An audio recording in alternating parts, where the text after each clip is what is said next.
ഗവേഷണ പ്രബന്ധം എഴുതിയ ഘട്ടത്തിൽ സാന്ദർഭികമായി ഒരു പരാമർശം ആ കവിതയെ സംബന്ധിച്ച് ഉണ്ടായിട്ടുണ്ട്. അത് യഥാർത്ഥത്തിൽ എൻ്റെ ഗവേഷണത്തിൻ്റെ പ്രബന്ധത്തിൻ്റെ വിഷയത്തിലെ ആർഗ്യുമെൻറ്റിനെയോ അതിൻ്റെ ഫൈൻഡിങ്സുമായിട്ടോ റിലേറ്റഡ് ആയിട്ടുള്ള ഒരു ഭാഗമല്ല, മറിച്ച് മറ്റ് ചില വിഷയങ്ങൾ, അതായത് ആ കാലഘട്ടത്തിലെ സിനിമകളെ പറ്റി പറഞ്ഞു പോകുന്നതിനിടയിൽ ഇത്തരത്തിൽ അത്യധികം പുരോഗമന ചിന്ത സമൂഹത്തിന് നൽകുന്ന ഒരു കവിത എന്ന നിലയിൽ വാഴക്കുലയെക്കുറിച്ചൊരു പരാമർശം ഉണ്ടായിട്ടുണ്ട്. കോണ്ടക്സ്റ്റലായിട്ടുള്ള ഒരു എക്സാമ്പിളായിട്ടാണ് അതവിടെ സൂചിപ്പിച്ചത്. അതിൽ പക്ഷേ ഒരു നോട്ടപ്പിശക് ഉണ്ടായിട്ടുണ്ട്. അതിൽ ഒരു ഹ്യൂമൻ എറർ സംഭവിച്ചിട്ടുണ്ട്. അത് ചൂണ്ടിക്കാണിച്ചു തന്നവർക്ക് ഹൃദയം നിറഞ്ഞ നന്ദി ഈ അവസരത്തിൽ അറിയിക്കുകയാണ്. നമസ്കാരം. വാഴക്കുല സാഹിത്യകൃതിയുമായി ബന്ധപ്പെട്ടുള്ള തെറ്റ് സാന്ദർഭികമായി സംഭവിച്ചതെന്ന് സംസ്ഥാന യുവജന കമ്മീഷൻ ചെയർപേഴ്സൺ ചിന്ത ജെറോ. തന്റെ രചനകൾ പുസ്തക രൂപത്തിൽ ആകുമ്പോൾ പിഴവ് തിരുത്തുമെന്നും തെറ്റ് സംഭവിച്ചത് ഒറ്റ നോട്ടത്തിൽ ആർക്കും മനസ്സിലാകുന്ന കാര്യമേ ഉള്ളൂ എന്നും ചിന്ത ജെറോ പറഞ്ഞു.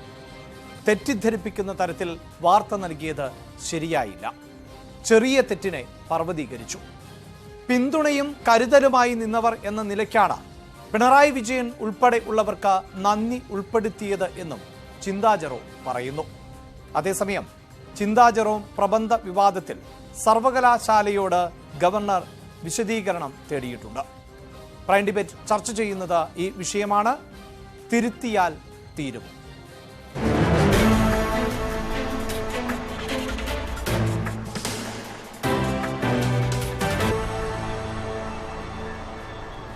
ചർച്ചയിൽ പങ്കെടുക്കുന്നത് അഡ്വക്കേറ്റ് ബി എൻ ഹസ്കർ, ഇടത് സഹയാത്രികൻ, RS Sasikumar, save university forum, Sreejith Panikkan, സാമൂഹ്യ നിരീക്ഷകൻ, AM രോഹിത്, കോൺഗ്രസ് നേതാവ് എന്നിവരാണ്. ആദ്യം ശ്രീ ഹസ്കറിലേക്ക്.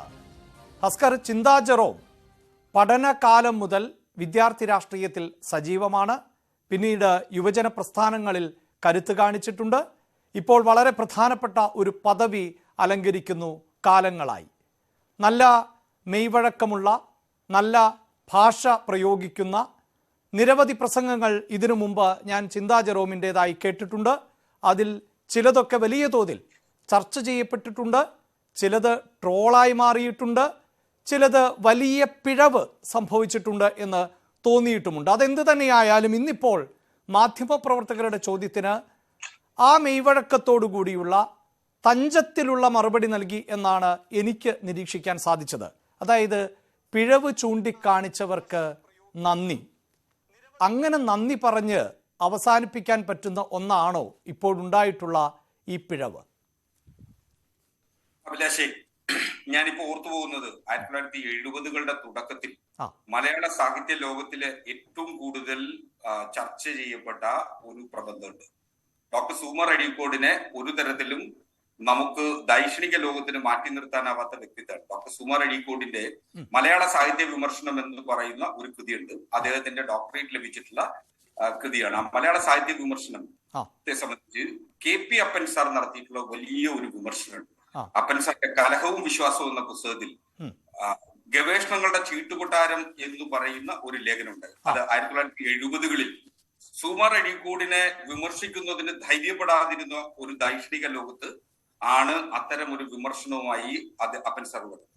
അതിൽ കണക്കുകൾ കൂട്ടിയതിൽ വരെ പിശകുകളുണ്ട്. ബികോം ബിരുദധാരിയായിട്ടുള്ള ഡോക്ടർ സുകുമാർ അഴീക്കോട് കണക്കുകൾ കൂട്ടിയതിൽ വരെ പിശകുകളുണ്ട് എന്ന് കലഹവും വിശ്വാസത്തിലൂടെ ഗവേഷണങ്ങളുടെ ചീട്ടുകൊട്ടാരം എന്ന ലേഖനത്തിൽ അപ്പൻ സാറ് സ്ഥാപിച്ചെടുക്കുമ്പോൾ അതിൽ വന്നിട്ടുള്ള പിശകുകൾ, ആ ഗവേഷണ പ്രബന്ധത്തിൽ വന്നിട്ടുള്ള പിശകുകൾ, പിഴവുകൾ മുഴുവൻ തിരുത്തിക്കൊണ്ടാണ് ഇന്ന് മലയാള സാഹിത്യ വിദ്യാർത്ഥികൾ പഠന വിധേയമാക്കുന്ന മലയാള സാഹിത്യ വിമർശനം എന്ന കൃതി നമുക്ക് ലഭ്യമായിട്ടുള്ളത്.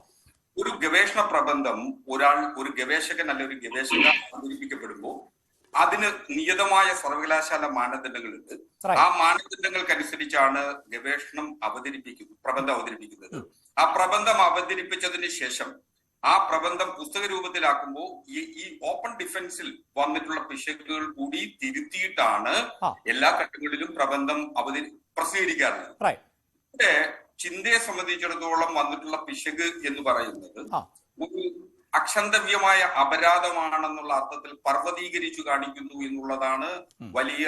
നമ്മുടെ ഗവേഷണ പ്രബന്ധങ്ങൾ കേരളത്തിലെ സർവകലാശാലകളിലും ലോകത്ത് തന്നെ പല സർവകലാശാലയിലും ഗവേഷണ പ്രബന്ധങ്ങൾ അവതരിപ്പിക്കപ്പെടുമ്പോൾ സ്വാഭാവികമായി തെറ്റുകൾ വന്നുകൂടാറുണ്ട്. ഇതൊരു ക്ലറിക്കൽ അല്ലെങ്കിൽ ടൈപ്പോഗ്രഫിക്കൽ എറർ എന്നുള്ളതിനപ്പുറം വലിയ രീതിയിൽ ചർച്ച ചെയ്യേണ്ട വിഷയമാണോ എന്ന് എനിക്ക് സംശയം. കാരണം ഇതിൽ രണ്ട് കാരണങ്ങളുണ്ട്. ഒന്ന്, ചിന്താ ജെറോമിനെ പോലുള്ള ഒരു ചെറുപ്പക്കാരിയായിട്ടുള്ള യുവജന നേതാവിനെ എങ്ങനെയൊക്കെ ഒറ്റ തിരിഞ്ഞ് ആക്രമിക്കാമെന്ന് കഴിഞ്ഞ കുറെ നാളുകളായി മാധ്യമങ്ങൾ ശ്രമിച്ചുകൊണ്ടിരിക്കുന്നതാണ്, അല്ലെങ്കിൽ വിമർശകർ ശ്രമിച്ചുകൊണ്ടിരിക്കുന്നത്. അതായത് മാധ്യമങ്ങൾ ശ്രമിക്കുന്നു എന്നാണോ?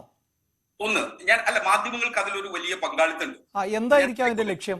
ആദ്യം ഈ റിസർച്ചുമായി ബന്ധപ്പെട്ട് ചിന്താ ജെറോമിനെതിരെ വന്നിട്ടുള്ള വിവാദം എന്ന് പറയുന്നത്, ഞാനൊന്ന് ഇടപെടുന്നതാ, തീർച്ചയായും താങ്കൾക്ക് തുടരാം. ഈ മാധ്യമപ്രവർത്തകർക്ക് എന്തിനാണ് ഈ ചിന്താ ജെറോമിനെ ഒറ്റപ്പെടുത്തേണ്ട ഒരു ലക്ഷ്യമുണ്ടാകുമല്ലോ, അതെന്തായിരിക്കാം? ഞാൻ അതിലേക്കാണ് വരുന്നത്. JRF ലഭിച്ചിരുന്ന ചിന്ത, ഫുൾ ടൈം റിസർച്ചർ ആയിരുന്ന ചിന്തയ്ക്ക് യുവജന കമ്മീഷൻ അധ്യക്ഷയുടെ ചുമതല ഏറ്റ സമയത്ത് JRF നിന്ന് ലഭിക്കുന്ന പണവും അതുപോലെ തന്നെ യുവജന കമ്മീഷൻ അധ്യക്ഷത്തിൽ ശമ്പളവും വാങ്ങി എന്ന് മാധ്യമങ്ങളിൽ ചിലരെങ്കിലും വാർത്ത എടുത്തിരുന്നു. എന്നാൽ വസ്തുത മനസ്സിലാക്കിയിട്ടും മാധ്യമങ്ങൾ അത് തിരുത്താൻ നാളിതുവരെ തയ്യാറായിട്ടില്ല. ഒന്ന് മാത്രമല്ല, ചെറിയ വിഷയങ്ങൾ പോലും ഇങ്ങനെ പർവ്വതീകരിച്ച് ഇങ്ങനെ ഇടതുപക്ഷ അല്ല, താങ്കൾ ഈ പറയുന്ന അതായത് യുവജന കമ്മീഷൻ എന്ന നിലയിലുള്ള കുടിശ്ശിക നൽകണം എന്നാണല്ലോ ചിന്താ ജെറോം ആവശ്യപ്പെട്ടത്. അന്ന് എന്താണ് ചിന്താ ജെറോം പറഞ്ഞത്? ഇപ്പോഴും ഞങ്ങളുടെ ലൈബ്രറിയിലുണ്ട്. ഞാൻ അങ്ങനെ ഒരു ആവശ്യം പറഞ്ഞിട്ടില്ല എന്നാണ് ആ കത്തിൽ ചിന്താ ജെറോം എന്നും.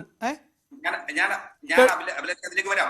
ഞാൻ പറഞ്ഞ അതല്ല, 2016 മാധ്യമങ്ങൾ പുറത്തുവിട്ട ഒരു വിവാദമായിരുന്നു JRF നിന്ന് ജൂനിയർ റിസർച്ച് ഫെല്ലോ എന്ന നിലയിൽ ആനുകൂല്യം കൈപ്പറ്റിക്കൊണ്ട് ശമ്പളം വാങ്ങി യുവജന കമ്മീഷൻ അധ്യക്ഷയായി തുടരുന്നു എന്നുള്ളതാണ്. എന്നാൽ യഥാർത്ഥത്തിൽ ചിന്ത ഫുൾ ടൈം റിസർച്ച് സ്കോളർ ഒഴിവാക്കിക്കൊണ്ട് പാർട്ട് ടൈം റിസർച്ചിലേക്ക് മാറുകയായിരുന്നു അക്കാലഘട്ടത്തിൽ ഉണ്ടായിട്ടുള്ളത്. അപ്പൊ അത് തിരുത്താൻ പോലും മാധ്യമങ്ങൾ തയ്യാറായില്ല. താങ്കൾ 2014 കാര്യമാണ് പറയുന്നത്. അതെ. അതിനുശേഷം ഇപ്പോ വന്നിട്ടുള്ള വിവാദം എന്താ? ശമ്പള കുടിശ്ശിക എന്നുള്ള അർത്ഥത്തിൽ 2016 ചിന്തയ്ക്ക് യുവജന കമ്മീഷൻ അധ്യക്ഷയായി ചുമതലയേൽക്കുന്നത്. അന്ന് സേവന വേതന വ്യവസ്ഥകൾ നിശ്ചയിച്ചിരുന്നില്ല. 2018 മാത്രമാണ് സേവന വേതന വ്യവസ്ഥകൾ ഈ യുവജന കമ്മീഷനെ സംബന്ധിച്ച് നിശ്ചയിക്കുന്നത്. ഇതുവരെ വാങ്ങിയിട്ടുള്ള തുക എന്ന് പറയുന്നത് സർക്കാർ നൽകിയ ഉത്തരവ് അനുസരിച്ച് 50,000 രൂപ അഡ്വാൻസ് ആണ്. അഡ്വാൻസ് വാങ്ങിയാൽ അങ്ങേക്കറിയാം, സാമൂഹിക ബോധമുള്ളവർക്ക് മുഴുവൻ അറിയാം, അത് ഓഡിറ്റ് ഒബ്ജക്ഷന് വിധേയമാക്കപ്പെടും. അവരിപ്പോ റിട്ടയർ ചെയ്യാൻ പോകുന്നു, അവരുടെ കാലാവധി അവസാനിക്കുന്നതിന് മുമ്പ് ഇതിൽ ഒരു തീർപ്പ് കൽപ്പിക്കണമെന്നുള്ളത് ആവശ്യമാണ്.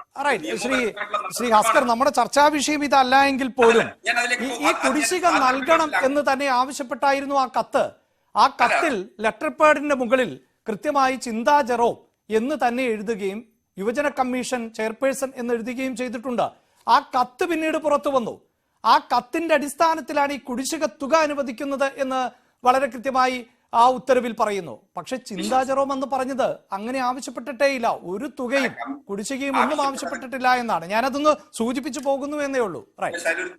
കമ്മീഷന്റെ സെക്രട്ടറിയാണ് ആവശ്യപ്പെട്ടത്. കമ്മീഷന്റെ ചെയർപേഴ്സൺ അല്ല കത്ത്. ആർക്ക് വേണ്ടി? ലെറ്റർ പാഡിന്റെ ഹെഡ് ആരുടേതായിരുന്നു? അത് സെക്രട്ടറിയാണ്, കമ്മീഷന്റെ സെക്രട്ടറിയാണ്. ആർക്ക് വേണ്ടി? നമ്മുടെ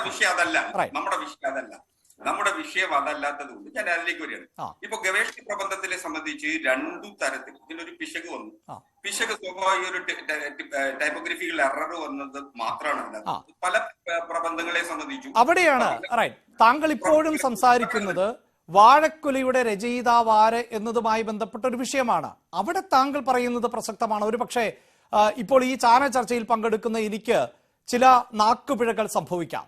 സ്വാഭാവികമായും ആ പിഴവ് ഞാൻ അറിയണമെന്നില്ല. പലപ്പോഴായി അത് സ്റ്റുഡിയോയിൽ നിന്ന് പുറത്തിറങ്ങുമ്പോഴായിരിക്കാം എൻ്റെ സഹപ്രവർത്തകർ അല്ലെങ്കിൽ എഡിറ്റോറിയൽ ഇത് ചൂണ്ടിക്കാണിക്കുന്നത്. പക്ഷെ അങ്ങനെയാണോ ശ്രീ ഭാസ്കർ? ഇതിപ്പോൾ നോക്കൂ, വളരെ കൃത്യമായി ബോധി കമന്റ്സ് എന്ന് പറയുന്ന ഓൺലൈനിൽ വന്ന ലേഖനം അതേപടി പകർത്തി എഴുതുന്നു. അവിടെയാണ്, അതായത് ഈ വാഴക്കുലയുടെ രചയിതാവുമായി ബന്ധപ്പെട്ടുണ്ടായ ഒരു പിഴവ് മാത്രമല്ല, കണ്ടന്റ് പോലും കോപ്പിയടിക്കുന്ന തരത്തിലാണ് എന്നതാണ് ഇപ്പോഴത്തെ വിഷയം. സംബന്ധിച്ചാണ് നമ്മുടെ മുന്നിൽ രണ്ടാമതായി ചിന്തയ്ക്കെതിരെ ഈ പ്രബന്ധവുമായി ബന്ധപ്പെട്ട് വരുന്ന മറ്റൊരാക്ഷേപം. മലയാള ഭാഷയിലും ഇംഗ്ലീഷ് ഭാഷയിലും ഗവേഷണ പ്രബന്ധം നടത്തുന്നതിന് പ്ലേജറിസം എന്ന് പറയുന്നത് അക്നോളജ് ചെയ്യപ്പെടുന്ന വിഷയമല്ല ഗവേഷണ പ്രബന്ധങ്ങളിൽ എന്ന വസ്തുത കൂടി മനസ്സിലാക്കണം. പൊതുജനങ്ങൾക്ക് ഇത് സംബന്ധിച്ച് തെറ്റിദ്ധാരണ വരുന്നത് കൊണ്ടാണ് ഞാനിത് പറയുന്നത്. ഈ പ്രബന്ധം ഓപ്പൺ ഡിഫൻസിന് വെക്കുന്നതിന് ഒരാഴ്ച മുമ്പ് യൂണിവേഴ്സിറ്റിയുടെ സൈറ്റിൽ അപ്ലോഡ് ചെയ്യണം. ഒരു കോപ്പി യൂണിവേഴ്സിറ്റിയുടെ ലൈബ്രറിയിൽ ഏൽപ്പിക്കണം. ആർക്കും, പൊതുജനങ്ങൾക്ക് അടക്കം, അക്കാഡമിഷ്യന്മാർക്കും പൊതുജനങ്ങൾക്കും വിദ്യാർത്ഥികൾക്കും അധ്യാപകർക്കും ഒക്കെ തന്നെ ഈ പ്രബന്ധം വായിക്കാം. വായിച്ചതിന് ശേഷം ഇത് ഓപ്പൺ ഡിഫൻസിൽ സൂചിപ്പിക്കാം. എനിക്കറിയാവുന്ന മറ്റൊരു പ്രബന്ധത്തെ സംബന്ധിച്ച് കൂടി ഞാൻ ഇതിൽ സമയത്ത് ഒരു അധ്യാപികയുടേതായിട്ട് വന്ന ഒരു പ്രബന്ധത്തിൽ ഇസ്ലാമിക് ഫെമിനിസത്തെ കുറിച്ച് നടത്തിയ ഒരു സ്റ്റഡീസിൽ സ്വാഭാവികമായിട്ട് അതിന്റെ പ്രബന്ധം അവതരിപ്പിക്കുന്ന ഘട്ടത്തിൽ സെമറ്റിക് മതങ്ങൾ പുരുഷന്റെ വാരിയിൽ നിന്ന് സ്ത്രീയെ ജനിപ്പിച്ചു എന്ന് പറയുന്ന ഇതിന് പകരം നട്ടലിൽ നിന്ന് തെറ്റായി വന്നു. ഓപ്പൺ ഡിഫൻസ് വന്ന ഘട്ടത്തിൽ അത് സൂചിപ്പിക്കുകയും അത് പ്രബന്ധകാരി പിന്നീട് തിരുത്തുകയും ചെയ്തിട്ടുണ്ട്. അപ്പൊ അങ്ങനെ സ്വാഭാവികമായി ചെറിയ ചെറിയ പിശകുകൾ, നോട്ടപ്പിശകുകൾ ഇക്കാര്യത്തിൽ പ്രബന്ധം അവതരിപ്പിക്കുന്ന ഘട്ടത്തിൽ ഉണ്ടാവാം. മാത്രമല്ല ബോഡി കമന്റ്സിനെ സംബന്ധിച്ച് ജവഹർലാൽ നെഹ്റു യൂണിവേഴ്സിറ്റിയിലെ റിസർച്ച് സ്കോളേഴ്സ് ആയിട്ടുള്ള ഒരു സംഘം ആളുകളാണ് ബോഡി കമന്റ്സ് എന്ന് പറയുന്ന ആർട്ടിക്കിൾസ് പബ്ലിഷ് ചെയ്യാറുള്ളത്. ആ ആർട്ടിക്കിൾസിൽ 2010 വന്നിട്ടുള്ള ആർട്ടിക്കിൾ, കാര്യം ഇത് പഠിക്കുന്നതിന് വേണ്ടി അതിന്റെ റഫറൻസിൽ, പ്രബന്ധത്തിന്റെ റഫറൻസിൽ ഉൾപ്പെടുത്തിയിട്ടുണ്ട് എന്നുള്ളതാണ് വസ്തുത. ഏതു പ്രബന്ധവും ഏതു പുസ്തകവും നമുക്ക് സ്വാംശീകരിക്കാം. ആ സ്വാംശീകരിക്കുന്ന വിവരങ്ങൾ പ്രബന്ധത്തിൽ റിസർച്ചിന്റെ ഭാഗമായി അവസാനം റഫറൻസിൽ സൂചിപ്പിക്കുക എന്നുള്ള നടപടിയാണ് ഇക്കാര്യത്തിലുള്ളത്. അല്ലാതെ പ്ലേജറിസം എന്ന് പറയുന്നത് ഭാഷാ പഠനങ്ങളെ സംബന്ധിച്ച് ഗവേഷണം നടത്തുമ്പോൾ ഉണ്ടാകാറില്ല. മാത്രമല്ല, മലയാള സിനിമയിലെ നവലിബറൽ കാലഘട്ടത്തിലെ പ്രത്യയശാസ്ത്ര അടിത്തറ എന്നുള്ള വിഷയത്തെ സംബന്ധിച്ച് മറ്റ് ഇതര പഠനങ്ങൾ മലയാളത്തിൽ ഉണ്ടായിട്ടുണ്ടോ എന്നുള്ളത് വളരെ സംശയം. വളരെ ചുരുക്കം ചില ലേഖനങ്ങൾ വന്നിട്ടുണ്ട് എന്നുള്ളതിനപ്പുറം ഈ കമന്റ്സ് 2010 ഇറക്കിയ ലേഖനം പോലെ അതൊക്കെ സ്വാഭാവികമായിട്ട് ഇത് സബ്ജക്റ്റുമായി ബന്ധപ്പെട്ടതായതുകൊണ്ട് അത് തന്നെയാണ് ചിന്താ ജെറോമും പറഞ്ഞത്. എന്തായാലും താങ്കൾ സൂചിപ്പിച്ചു വെച്ച ഒന്ന്, ഈ ഓപ്പൺ ഫോറത്തിൽ അല്ലെങ്കിൽ ഓപ്പൺ ഡിഫൻസിൽ ഉൾപ്പെടെ ഇക്കാര്യം വന്നില്ലേ എന്നുള്ളത്, മൂല്യനിർണയ സമിതി ഉണ്ടല്ലോ, മൂല്യനിർണയം നടത്തിയവർ, അവർ ഇക്കാര്യം തിരിച്ചറിഞ്ഞില്ലേ എന്നുള്ളത്, ഗൈഡായിരുന്ന മുൻ PVC അജയകുമാർ കണ്ടില്ലേ എന്നതും ഒക്കെ പ്രസക്തമായ ചോദ്യമാണ്. ഞാൻ അതിനൊരു പക്ഷേ ശ്രീ RS ശശികുമാർ മറുപടി നൽകുമെന്നാണ് പ്രതീക്ഷിക്കുന്നത്. ഞാൻ സാറിലേക്ക് വരുന്നതിന് മുമ്പ് ശ്രീജിത്ത് പണിക്കറിലേക്ക് വളരെ പെട്ടെന്നൊന്ന് പോവുകയാണ്. കാരണം ശ്രീ ഹസ്കർ സൂചിപ്പിച്ചു വെച്ച ഒന്ന്, അദ്ദേഹം ഈ സുകുമാർ അഴീക്കോട് മലയാളം കണ്ടിട്ടുള്ള ഏറ്റവും പ്രഗത്ഭനായ വാഗ്മിയും എഴുത്തുകാരനും ഒക്കെയാണ്. ഞാനും അദ്ദേഹത്തിന്റെ ചില രചനകൾ ഞാൻ ഇപ്പോൾ ഹസ്കർ സൂചിപ്പിച്ചതുകൊണ്ട് മാത്രമാണ് ഒന്ന് ഓർത്തെടുക്കുന്നത്. അദ്ദേഹം പ്രസംഗ കലയെക്കുറിച്ച് എഴുതിയ ഒരു പുസ്തകമുണ്ട്. ആ പുസ്തകത്തിൽ പലപ്പോഴായി അദ്ദേഹം പ്രാസംഗികൻ എന്ന വാക്കുപയോഗിക്കുന്നുണ്ട്. പിന്നീട് ഞാൻ തന്നെ വായിച്ച മറ്റൊരു പുസ്തകത്തിൽ സുകുമാർ അഴീക്കോട് സൂചിപ്പിച്ചിട്ടുണ്ട്, എൻ്റെ പുസ്തകത്തിൽ ഇങ്ങനെയൊരു പിഴവുണ്ട്. പ്രാസംഗികൻ എന്ന് പറഞ്ഞാൽ കടന്നു വന്നയാൾ എന്നാണ്, പ്രസംഗികൻ എന്നതാണ് അതിൻ്റെ ശരിയായ ടേം എന്ന്. ഇപ്പോഴും പല രാഷ്ട്രീയക്കാരും ഭാഷാ പാണ്ഡിത്യമുള്ളവരുമൊക്കെ മികച്ച പ്രാസംഗികനാണ് അയാൾ എന്ന് പറയുന്നത് ഞാൻ കേട്ടിട്ടുണ്ട്. പക്ഷേ അതൊരു ഭാഷാ പ്രയോഗം മാത്രമല്ല, അതുകൊണ്ട് ഒരു കമ്മ്യൂണിക്കേഷൻ പ്രശ്നമൊന്നും ഉണ്ടാകുന്നില്ല. മികച്ച പ്രാസംഗികൻ എന്ന് പറഞ്ഞാൽ നല്ല വാഗ്മിയാണ് അയാൾ എന്നതാണ് സാധാരണക്കാരനായ ആളുകൾക്കൊക്കെ മനസ്സിലാകുന്നത്. അതുകൊണ്ട് അത് അത്ര വലിയ വിഷയമാണോ എന്ന് എനിക്കൊക്കെ തോന്നിയിട്ടുണ്ട്. അതെന്തുമാകട്ടെ ശ്രീജിത്ത് പണിക്കർ, അപ്പോൾ ഇത്തരം പിഴവുകൾ പ്രഗത്ഭരായ ആളുകൾക്കും സംഭവിക്കും എന്നത് വ്യക്തമാണ്. അങ്ങനെ ഒരു പിഴവായി കണ്ടാൽ പോരെ? ഞങ്ങളെപ്പോലെയുള്ള ഈ മാധ്യമ പ്രവർത്തകരല്ലേ ഇതൊക്കെ ഇങ്ങനെ പർവ്വതീകരിക്കുന്നത് എന്നാണ് ചിന്ത ചോദിക്കുന്നത്. അത് വിമർശനാത്മകമായി ഞാനും തള്ളിക്കളയുന്നില്ല. അതാണോ വസ്തുത? ഞങ്ങളിത് റിപ്പോർട്ട് ചെയ്യുകയും പുറത്തു പറയുകയും ഒക്കെ ചെയ്യുന്നതാണോ വലിയ പ്രശ്നം? അഭിലാഷ്, ഇത് വരുന്ന സാഹചര്യം കൂടി നമ്മൾ നോക്കണം. കേരളത്തിൽ അടുത്ത കാലത്ത് നടന്ന, അല്ലെങ്കിൽ ഇപ്പോഴും നടന്നുകൊണ്ടിരിക്കുന്ന ഏറ്റവും പ്രധാനപ്പെട്ട ഒരു ചർച്ചാ വിഷയം എന്ന് പറയുന്നത് നമ്മുടെ ഉന്നത വിദ്യാഭ്യാസ രംഗത്തിന്റെ നിലവാര തകർച്ചയുമായി ബന്ധപ്പെട്ടതാണ്. നമ്മൾ പലപ്പോഴും ശരാശരിക്കാരാണ് എന്ന് സ്വയം സ്ഥാപിക്കാനും നമ്മുടെ സമൂഹം ശരാശരിക്കാരുടെ ഒരു ആഘോഷമായിട്ട് അതുവഴി മാറുകയും ചെയ്യുന്ന ഒരു സാഹചര്യം കൂടി ഇവിടെയുണ്ട്. അബദ്ധ പഞ്ചാംഗം എന്ന് വിളിക്കാവുന്ന ഒന്നിനെ ഗവേഷണ പ്രബന്ധം എന്ന് വിളിക്കുകയും അതിലെ തെറ്റ് വളരെ ചെറുതല്ലേ എന്ന് പറയുകയും ചെയ്യുക, രാഷ്ട്രീയമായിട്ട് അത്തരത്തിലുള്ള വിവരക്കേടിനെ പ്രതിരോധിക്കുക, ഡോക്ടറേറ്റ് പുനഃപരിശോധിക്കേണ്ട കാര്യമില്ല എന്ന രീതിയിലുള്ള രാഷ്ട്രീയ പ്രസ്താവനകൾ വരിക, ഇതൊക്കെ കാണുമ്പോൾ നമ്മൾ പറയാതെ പറയുന്നത് നമ്മൾ വെറും ശരാശരിക്കാരാണ്, നമ്മൾ എല്ലാ ആക്യുറസിയോടും കൂടിയിട്ടുള്ള കാര്യങ്ങൾ പ്രതീക്ഷിക്കുന്നില്ല, നമ്മളത് അർഹിക്കുന്നില്ല, അതുകൊണ്ട് നമുക്ക് ശരാശരിക്കാരുടെ ആഘോഷം മതി എന്ന് മാത്രമാണ്. നമ്മൾ ആദ്യം ആലോചിക്കേണ്ടത് എത്ര വലിയ ഒരു പ്രക്രിയയിലൂടെയാണ് ഒരു ഗവേഷണ പ്രബന്ധം ഉണ്ടാകുന്നത് എന്നതാണ്. അത് തയ്യാറാക്കുന്നത്, അത് പല ആവർത്തി അത് തയ്യാറാക്കുന്ന ആൾ തന്നെ പരിശോധിക്കുന്നത്, അവരുടെ മെന്ററും ഗൈഡും ഒക്കെ ആയിട്ടുള്ള ആൾക്കാർ ഇത് പരിശോധിക്കുന്നത്, അതിനെ മറ്റൊരാൾ വെറ്റ് ചെയ്യുന്നത്, ഇങ്ങനെ എത്രയോ കാര്യങ്ങൾ കഴിഞ്ഞതിന് ശേഷം വളരെ കൃത്യമായിട്ടുള്ള മാനദണ്ഡങ്ങളോടെ ആവണം ഇത് പ്രസിദ്ധീകരിക്കപ്പെടുന്നത് അല്ലെങ്കിൽ സബ്മിറ്റ് ചെയ്യപ്പെടുന്നത്. അതിൽ തന്നെ എവിടെയെങ്കിലും നമ്മളൊരു കാര്യം പറഞ്ഞിട്ടുണ്ടെങ്കിൽ അതിനെ പ്രൂവ് ചെയ്യുന്നതിന് വേണ്ടിയിട്ട് ആധികാരികമായിട്ടുള്ള റെഫറൻസുകൾ എല്ലാം തന്നെ അതിൽ ചേർത്തിരിക്കണം. അതുകൊണ്ടാണ് സാധാരണ ഒരു കൃതി, ഒരു ലേഖനം എന്ന് പറയുന്നത് ഇത്തരത്തിലുള്ള ഒരു ഗവേഷണ പ്രബന്ധം ആകാതെ ഇരിക്കുന്നത് അതുകൊണ്ടാണ്. അപ്പൊ ഈ സംഭവമൊക്കെ നമുക്ക് പക്ഷെ കാണിച്ചു തരുന്നത് ഈ പ്രോസസ്സൊക്കെ, ഈ പ്രക്രിയകളൊക്കെ എത്ര പരിഹാസ്യമായിട്ടുള്ള രീതിയിലാണ് നമ്മുടെ നാട്ടിൽ നടക്കുന്നത് എന്നും രാഷ്ട്രീയ സ്വാധീനമുള്ള ആൾക്കാർക്ക് ഒരുപക്ഷെ എന്തുമാകാം എന്നുകൂടിയാണ് ഇത്തരത്തിലുള്ള സംഭവങ്ങൾ നമ്മളോട് പറയുന്നത്. കാരണം ഇവിടെ കേവലം ഒരു കുറ്റമല്ല, പല ആൾക്കാരും ഈ ഹാർപ്പ് ചെയ്യുന്ന ഒരൊറ്റ വിഷയത്തിലേക്കാണ്, പ്രധാനപ്പെട്ട ഒരു കൃതിയുടെ രചയിതാവിനെ മാറ്റുക എന്നുള്ള ഒരു പ്രശ്നം. പക്ഷേ അതിനുശേഷമാണ് ഒരുപക്ഷെ അതിനേക്കാൾ കൂടുതൽ ഗുരുതരമായിട്ടുള്ള ഈ ബോധി കോമൺസ് എന്ന് പറയുന്ന വെബ്സൈറ്റിൽ നിന്നുള്ള വിവരങ്ങൾ അതേപടി ഇതിലും കാണുക എന്നുള്ള പ്രശ്നം. പല സന്ദർഭങ്ങളിലും നമ്മൾ കോട്ട് ചെയ്തിരിക്കുന്ന കാര്യത്തിന് ആധികാരികമായിട്ട് അതിനെപ്പറ്റിയുള്ള റെഫറൻസ് കൃത്യമായിട്ട് ഇതിൽ ചേർത്തില്ല എന്നുള്ള ഒരു വിഷയം തന്നെയല്ല. ഞാൻ പറഞ്ഞതുപോലെ ഇത് രാഷ്ട്രീയ പ്രേരിതമാണോ എന്ന് ചോദിച്ചാൽ ഇത് നന്ദി പ്രകാശിപ്പിക്കുന്ന ഭാഗത്തെ രാഷ്ട്രീയ അതിപ്രസരം, ഇങ്ങനെ പല തമാശകൾ നമ്മൾ ഇതിനോടകം തന്നെ ഡിസ്കസ് ചെയ്തിട്ടുണ്ട്. ഇത് കൂടാതെ പറയുന്ന ഒന്ന് രണ്ട് കാര്യങ്ങൾ നോക്കൂ. ഓപ്പൺ ഡിഫൻസ് എന്ന് പറയുന്നതിന് ഇത് പ്രസിദ്ധീകരിച്ചതിന് ശേഷം ഓപ്പൺ ഡിഫൻസ് വെക്കുന്നതാണ്. ഓപ്പൺ ഡിഫൻസ് ഒക്കെ കഴിഞ്ഞതാണല്ലോ. ഈ പ്രതിരോധം എത്ര ദുർബലമാണെന്ന് നോക്കൂ. ഓപ്പൺ ഡിഫൻസിൽ ആരും ഇത് ചൂണ്ടിക്കാണിച്ചിട്ടില്ല എങ്കിൽ ഇത്തരത്തിലുള്ള മണ്ടത്തരമെല്ലാം ആധികാരികമായി മാറുമെന്നോ മണ്ടത്തരം അതല്ലാതെയായി മാറുമെന്നോ ഒരർത്ഥമുണ്ടോ? ഒരു ഗവേഷണ പ്രബന്ധം നമ്മൾ ഇവിടെ നോക്കുമ്പോൾ ഇത് അംഗീകരിക്കുന്നത് ആരാണ്? ഇത് അംഗീകരിക്കുന്നത് ഒരു സർവകലാശാലയാണ്. അപ്പൊ ഇത് കേവലം ചിന്താ ജെറോമിന് ഒരു നാണക്കേട് ഉണ്ടാകുന്നു എന്നതിനപ്പുറത്തേക്ക് നമ്മൾ ചിന്തിക്കേണ്ട സമയമായിരിക്കുന്നു. കാരണം ഒരു ഗവേഷണ പ്രബന്ധം അംഗീകരിച്ച് അതിലൊരു തീരുമാനമെടുത്ത് അതിന്റെ പുറത്തൊരു ഡോക്ടറേറ്റ് അവാർഡ് ചെയ്യുന്ന സമയത്ത് അതിന്റെ എക്സ്റ്റെൻഡഡ് റെസ്പോൺസിബിലിറ്റി എന്ന് പറയുന്നത് ഒരു സർവകലാശാലയ്ക്ക് കൂടിയാണ്. കാരണം ഇതിന്റെ പേരിൽ ഒരാൾക്ക് ഡോക്ടറേറ്റ് നൽകാമെന്നൊരു സർവകലാശാല തീരുമാനിച്ചാൽ അവരുടെ ഒരു ഓതന്റിസിറ്റി, അവരുടെ ഒരു സ്റ്റാമ്പ്, ഒരു അംഗീകാരം, അതാണ് ആ പ്രബന്ധത്തിന് കിട്ടുന്നത്. അപ്പോൾ വിവരക്കേട് വിളമ്പിയിരിക്കുന്ന ഒരു പ്രബന്ധത്തിന് അത്തരത്തിലുള്ള ഒരു അംഗീകാരം നൽകിയാൽ ആ സർവകലാശാല ആ വിവരക്കേടിനും അംഗീകാരം നൽകുന്നു എന്നാണ് അർത്ഥം. അത് ആ സർവകലാശാലയ്ക്കും ആ സർവകലാശാലയെ നിയന്ത്രിക്കുന്ന സംസ്ഥാനത്തിനും ഒന്നാകെ നാണക്കേടാണ്. അല്ലാതെ ഇത് കേവലം ഒരു ചിന്താ ജെറോമിന്റെ മാത്രം വിഷയമല്ല.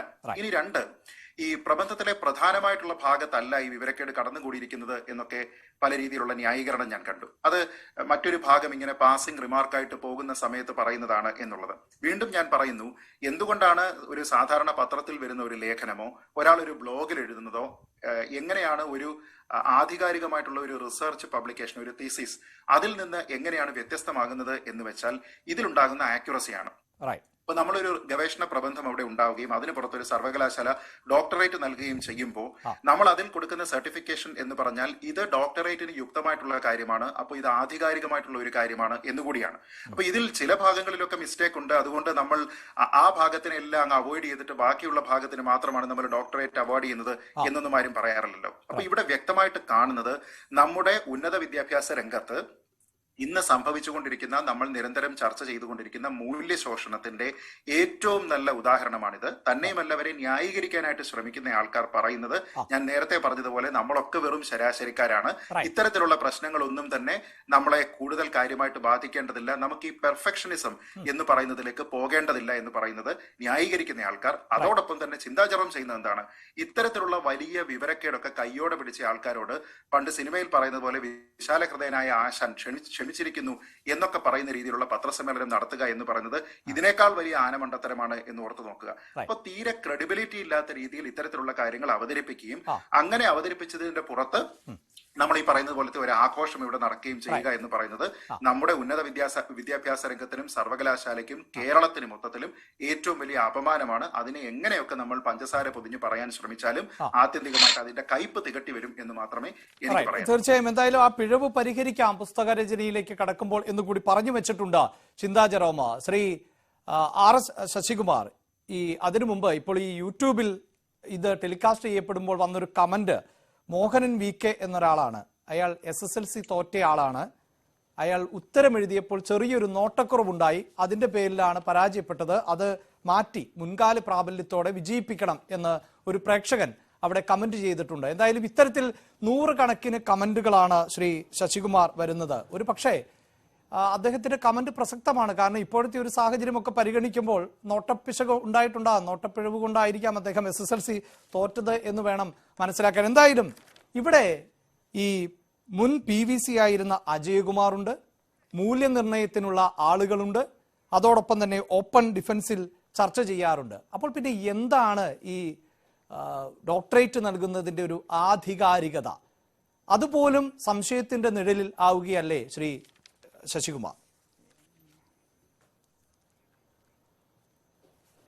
ഇന്നിപ്പോൾ ഇന്നത്തെ നമ്മുടെ ടൈറ്റിൽ തന്നെ തിരുത്തിയാൽ തീരുമോ എന്നുള്ളതാണ്. തീർച്ചയായിട്ടും തിരുത്തിയാൽ തീരുന്ന പ്രശ്നം മാത്രമല്ല ഇത്. ഈ വാഴക്കുല തിരുത്തുന്നതുകൊണ്ട് മാത്രം പ്രശ്നം പരിഹരിക്കപ്പെടുന്നതല്ല. കാരണം അത്ര അങ്ങനെ തന്നെ ഒരു വിശാലമായ അർത്ഥത്തിലാണ് ആ ചോദ്യം ഞങ്ങൾ ചോദിച്ചത്. കേരളത്തിലെ എല്ലാ സർവകലാശാലകളും മനസ്സിലായി. അത് ഇപ്പോൾ ആ പ്രേക്ഷകൻ പറഞ്ഞ വളരെ പ്രസക്തമാണ്. എനിക്കൊരു തെറ്റ് SSLCക്ക് വന്നുപോയി, തോറ്റുപോയി, ഇനി ഞാൻ തിരുത്തിക്കൊള്ളാം, എന്നെ SSLC പാസ്സാക്കണമെന്ന് പറഞ്ഞതുപോലെ തന്നെയാണ് ഹക്സറൊക്കെ ആ ലാഘവത്തോടു കൂടിയാണ് പറയുന്നത്.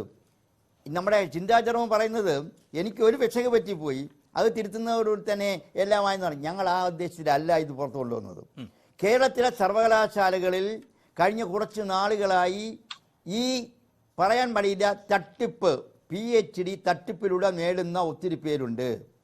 അതിൽ രാഷ്ട്രീയക്കാരാണ് കൂടുതൽ.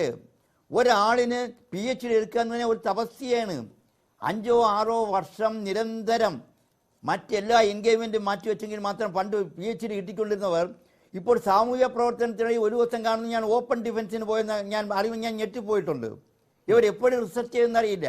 ഞാൻ ആരുടെയും പേര് പറയുന്നില്ല. ഇപ്പോൾ നമ്മുടെ പൊതുമണ്ഡലത്തിൽ നിൽക്കുന്ന ചില യുവാക്കളായിട്ടുള്ള രാഷ്ട്രീയ പ്രവർത്തകർ ഇപ്പോൾ PhD എടുത്തേക്കുക. ഡോക്ടറേറ്റ് എന്ന് പറയുന്നത് ഒരു അംഗീകാരമാണ്. പോട്ടെ, അതാണ് ഞങ്ങൾ ഇപ്പോൾ ഇതെല്ലാം പരിശോധിക്കാൻ പ്രേരിപ്പിച്ചത്. ഞങ്ങളെല്ലാം പരിശോധിച്ചുകൊണ്ടിരിക്കുകയാണ്. ഞങ്ങൾ ഈ അടുത്ത കാലത്ത് PhD എടുത്ത പ്രത്യേകിച്ച് രാഷ്ട്രീയ നേതാക്കളുടെ PhD മുഴുവനും ഡൗൺലോഡ് ചെയ്തിരിക്കുകയാണ്. അത് വരുന്ന ദിവസങ്ങളിൽ പുറത്ത് വരും. പക്ഷേ ഇപ്പോഴേ ചിന്താചരം ഇന്ന് പത്രക്കുറിപ്പ് പറഞ്ഞ എന്താ, എനിക്കൊരു പിഴവ് പറ്റി, എന്തായാലും സാധാരണ ഇവരുടെ പിഴവ് പറ്റുന്നതൊന്നും അംഗീകരിക്കാറില്ല, അത് വലിയ സ്വാധാരണമാണ്, അത്രയെങ്കിലും ചെയ്തു. പക്ഷേ ഇവരുടെ തെറ്റിനെ കുറിച്ച് പറയട്ടെ. ഇതിനകത്ത് ഈ വാഴക്കുല എഴുതിയിരിക്കുന്ന ഈ പർട്ടിക്കുലർ പാരഗ്രാഫ് ഇതെല്ലാം തന്നെ ബോധി കോമൺസിൻ്റെ വെബ്സൈറ്റിൽ നിന്ന് എടുത്താണ്. അതിൻ്റെ അക്ഷരങ്ങളും സെൻറ്റൻസുകളും പരസ്പരം മാറ്റിയിട്ടുണ്ട്. എന്തിനെന്ന് പറഞ്ഞാൽ ഈ പ്ലേജറിസം എന്ന് പറയുന്ന കടമ്പ കടക്കുന്നതിന് വേണ്ടി അത് മാറ്റിയിട്ടുണ്ട്. അപ്പോൾ പ്ലേജറിസം റെഡിയായി വന്നു. അപ്പോൾ ഇത് വളരെ പ്രൊഫഷണൽ സ്റ്റൈലിൽ ചെയ്ത ഒരു തട്ടിപ്പാണ്. ഒരു കാര്യം പറയട്ടെ, ഈ പർട്ടിക്കുലർ വാഴക്കുല എഴുതിയിരിക്കുന്ന ആ പാരഗ്രാഫിൽ ഞങ്ങൾ പരിശോധിച്ചത് ഇന്ന് പുറത്ത് ഞങ്ങൾ റിലീസായിട്ട് വിട്ടിട്ടുണ്ട്. ഒരു പാരഗ്രാഫിൽ മാത്രം 12 തെറ്റാണ്. കമ്മ്യൂണിസ്റ്റ് പാർട്ടി എന്ന് പോലും ഇംഗ്ലീഷിൽ നേരെ എഴുതാൻ അറിയില്ല എന്ന് പറഞ്ഞാൽ എനിക്ക് ചിന്തയ്ക്ക് എഴുതാൻ അറിയില്ല എന്ന് ഞാൻ വിശ്വസിക്കില്ല. കാരണം എനിക്ക് ചിന്തയെ നേരിട്ട് അറിയാം, പേഴ്സണലായിട്ട് അറിയാം. ഞാൻ കേരള സർവകലാശാല സിൻഡിക്കേറ്റ് ഉണ്ടായിരുന്നപ്പോൾ ഒരു വർഷം സിൻഡിക്കേറ്റിലുണ്ടായിരുന്ന കുട്ടിയാണ്, നല്ല മിടുക്കിയാണ്. പക്ഷെ അപ്പോൾ ആ കുട്ടി ഇതൊന്നും തന്നെ വായിച്ചു നോക്കിയിട്ടില്ല. കമ്മ്യൂണിസ്റ്റിന്റെ സ്പെല്ലിംഗ് തെറ്റ് 12 തെറ്റുണ്ട്. അപ്പോൾ ഈ ഒരു തെറ്റ് തിരിച്ചാൽ പോരാ. അങ്ങനെ ഞങ്ങൾ പേജുകൾ മറിച്ച് നോക്കിയപ്പോൾ എല്ലാ പേജിലും അക്ഷരത്തെറ്റ്, എല്ലാ പേജിലും പങ്ക്ച്വേഷൻ, അനാവശ്യമായ പങ്ക്ച്വേഷൻ കൊടുത്തിരിക്കുന്നു. അപ്പോൾ അർത്ഥവ്യത്യാസം വരും, സ്പെല്ലിംഗ് മിസ്റ്റേക്ക് കൂടുതൽ. എന്തിനെന്ന് വെച്ചാൽ പ്രൊഫഷണലായിട്ട് വെളിയിൽ നിന്ന് ആരെ ഏൽപ്പിച്ചു തയ്യാറാക്കാൻ. അപ്പോൾ പ്ലാജറിസം ചെക്ക് ചെയ്യുമ്പം കോമയും ഫുൾ സ്റ്റോപ്പും ഒക്കെ ഇട്ട് കഴിയുമ്പോഴത്തേക്കും ഒറിജിനൽ കോപ്പിയുമായിട്ട് ബന്ധപ്പെട്ട് വരാത്തതുകൊണ്ട് പ്ലാജറിസം അതിൻ്റെ റേറ്റിംഗ് കടന്നു കിട്ടും. അപ്പോൾ രണ്ടാമത് ഈ വിഷയം തന്നെ യാതൊരു പ്രസക്തിയില്ല. ഈ നവലിബറൽ എന്നൊക്കെ പറഞ്ഞ ഇതുകൊണ്ട് എന്തായി സമൂഹത്തിൽ എന്ത് ഗുണമുള്ള വിഷയമാണ്. പോട്ടെ, ഞാൻ അതിനെക്കുറിച്ചൊന്നും പറയുന്നില്ല. എന്തായാലും ശരി, ഈ തീസിസ് മറ്റ് നമ്മുടെ പല യുവജന നേതാക്കൾ തയ്യാറാക്കിയതുപോലെ ഔട്ട്സോഴ്സ് ചെയ്തതാണ്. അതിനൊരു പ്രധാനപ്പെട്ട കാരണം മറ്റ് പല യുവജന നേതാക്കളും ഇന്ന് താങ്കൾ അങ്ങനെ പരത്തി പറയുന്നത് എന്താണ്? അതൊരു ആക്ഷേപമല്ലേ ശ്രീ ശശികുമാർ? ഈ ഡോക്ടറേറ്റ് ഉള്ള ഒരുപാട് ആളുകളില്ലേ? പറയാം, ആക്ഷേപമല്ല, എനിക്കറിയാം, ഞാൻ അറിയാവുന്ന പറയാം. ഞാൻ ചോദിട്ടെ, എടുത്ത് തീസ് ഞങ്ങൾ പരിശോധിച്ചുകൊണ്ടിരിക്കുക. ഈ അടുത്ത കാലത്ത് ഒരു ദിവസം പോലും ആ ഡിപ്പാർട്ട്മെന്റ് വന്നിട്ട് അറ്റൻഡൻസ് ഉണ്ട്. ഡോക്ടർ ഷിജു ഖാന്, ഞങ്ങൾക്ക് അതിനകത്ത് സംശയമുണ്ട്. അതേപോലെ തന്നെ സയൻസിൽ PhD എടുത്ത ഒരാളുണ്ട്. സാധാരണ ഞാൻ പറയട്ടെ, ഞാൻ ഈ സർവകലാശാല വർഷങ്ങളോട് വർക്ക് ചെയ്ത ആളാണ്. ഒരാൾ സയൻസിൽ PhD എടുക്കുക എന്ന് പറഞ്ഞു കഴിഞ്ഞാൽ രാത്രിയും പകലുമായിട്ട് വർക്ക് ചെയ്താൽ പോലും ലാബിൽ നിന്ന് പുറത്തിറങ്ങാനൊക്കത്തില്ല. അത്രത്തോളം കടുപ്പമാണ്. കെമിസ്ട്രിയിൽ PhD എടുത്തിരിക്കുന്നു ഡോക്ടർ പി കെ ബിജു. അവിടെ ലോകസഭയിൽ 10 വർഷം MB ആയിരിക്കുമ്പോൾ പാർട്ട് ടൈമായിട്ട് MG സർവകലാശാലയിൽ നിന്ന് PhD എന്ന് പറഞ്ഞാൽ അത് എനിക്ക് വിശ്വസിക്കാൻ വയ്യ. അപ്പോൾ ഷിജു ഖാൻ എന്താണ് താങ്കൾക്ക് വിശ്വാസക്കുറവുണ്ടാകുന്നത്? പ്രത്യേക ഗാങ് ഉണ്ട്, അവർ വർക്ക് ഓപ്പൺ. എന്തോ ഷിജു ഖാനിൽ എന്താണ് ഒരു വിശ്വാസക്കുറവ്? കേട്ടില്ല. അതായത് പി കെ ബിജു താങ്കൾ സൂചിപ്പിച്ചതുപോലെ പാർലമെന്റേറിയനായി ഉൾപ്പെടെയൊക്കെ പ്രവർത്തിച്ച സമയത്ത് ഈ കെമിസ്ട്രിയിൽ എത്രത്തോളം ശ്രദ്ധിക്കാൻ സാധിച്ചു എന്നുള്ളതാണ്. അതെ, സംശയം പരിശോധിക്കണം. അതേപോലെ ഷിജു ഖാൻ എത്ര ദിവസം ക്യാമ്പസിൽ വന്നിട്ടുണ്ടെന്നുള്ള എല്ലാവർക്കും അറിയാം. ആരാണ് ഈ തയ്യാറാക്കിയെന്നുള്ള കാര്യം ഞാൻ പറയുന്നത് ഷിജു ഖാനിൽ മാത്രമല്ല, ഇതേപോലെ തീസിസ് തയ്യാറാക്കി കൊടുക്കുന്ന ഒരു വലിയ വിഭാഗമുണ്ട്. അതിനൊരു ഉദാഹരണമാണ് നമ്മുടെ ചിന്താ ജെറോമിന്റെ അക്നോളജ്മെന്റ് വായിക്കുക.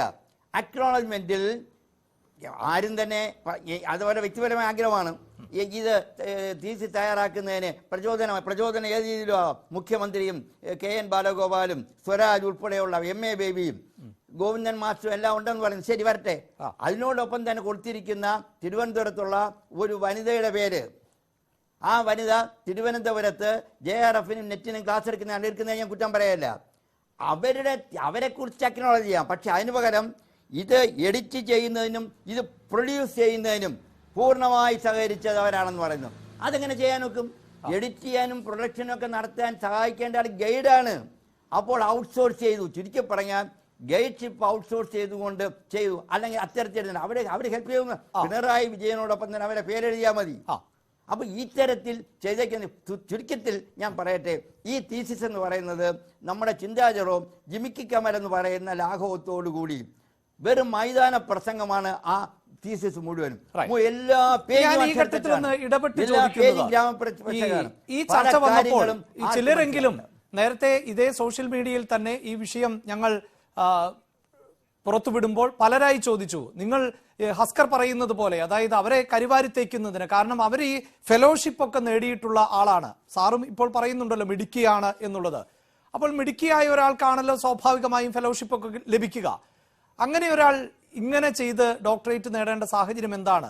അപ്പോൾ അവരെ നമ്മൾ മോശമായി കാണേണ്ടതുണ്ടോ, അല്ലെങ്കിൽ കഴിവ് കുറഞ്ഞ ആളായൊക്കെ കാണേണ്ടതുണ്ടോ എന്നതാണ് സംശയമായി ഉന്നയിക്കുന്നത്. അല്ല ഞാൻ പറയാം, ഒരു വിദ്യാർത്ഥിയായിട്ട് പഠിച്ചുകൊണ്ടിരുന്നു കഴിഞ്ഞാൽ തീർച്ചയായിട്ടും ആ കുട്ടിക്ക് PhD എടുക്കാനുള്ള കഴിവുണ്ട്.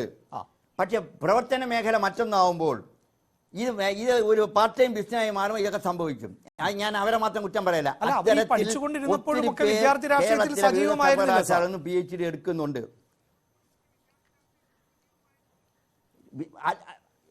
ആയിരുന്നു പഠിച്ചുകൊണ്ടിരിക്കുമ്പോൾ ആണെങ്കിലും അവർ റെഗുലറായിട്ട് കോളേജിലൊക്കെ വരുന്ന കുട്ടിയായിരുന്നു. പക്ഷെ PhDയിൽ വന്ന ഇത് അവിടെ കൃത്യമായിട്ട് അറ്റൻഡ് ചെയ്യുന്നില്ല.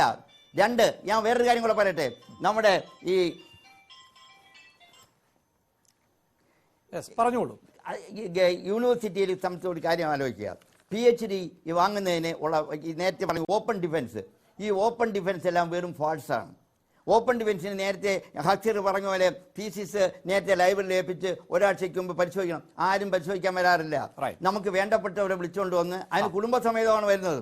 കുടുംബസമേതം വന്ന് കാപ്പി കുടിച്ച് പിരിയുന്നതാണ് ഓപ്പൺ ഡിഫൻസ്. 2, ഇതിന് ഇവാലുവേഷൻ അയക്കുന്നത് ഗൈഡ് കൊടുക്കുന്ന പാനലാണ്.